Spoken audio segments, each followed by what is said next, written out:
Dr Navi Pillay joins us this morning for our conversation. She is such an incredible South African. As a High Commissioner for Human Rights, she challenged international blindness to crimes against humanity in places like Gaza, in Sri Lanka, in Syria.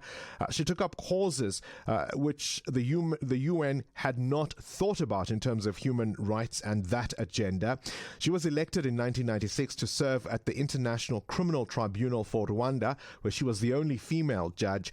So what can we learn from such a powerhouse on this International Women's Day? Dr. Pillay, very good morning to you. Welcome to our program. Good morning, Bongani. Thank you very much for that introduction. And mainly, thank you for focusing on this very important day.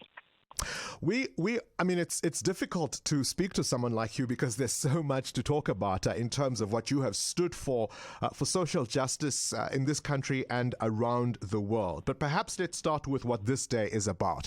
What does International Women's Day mean to you? Well, the United Nations declared it an International Women's Day to draw attention and to ask for change, immediate change, because every UN report, whether it's dealing with development or a war situation, a conflict situation, or a health situation, like you indicated in the introduction, in every one of those situations, it's the women who are left behind.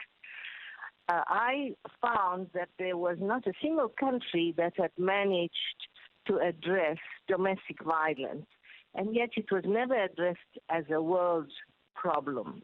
Each country was handling it on their own and not successfully.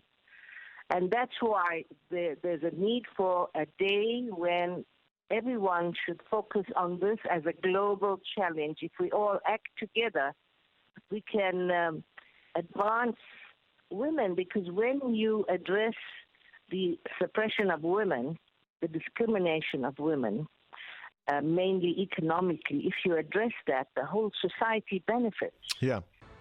Current events, developing stories, tough questions. Your voice making a difference. This is Breakfast with Bongani Bingwa.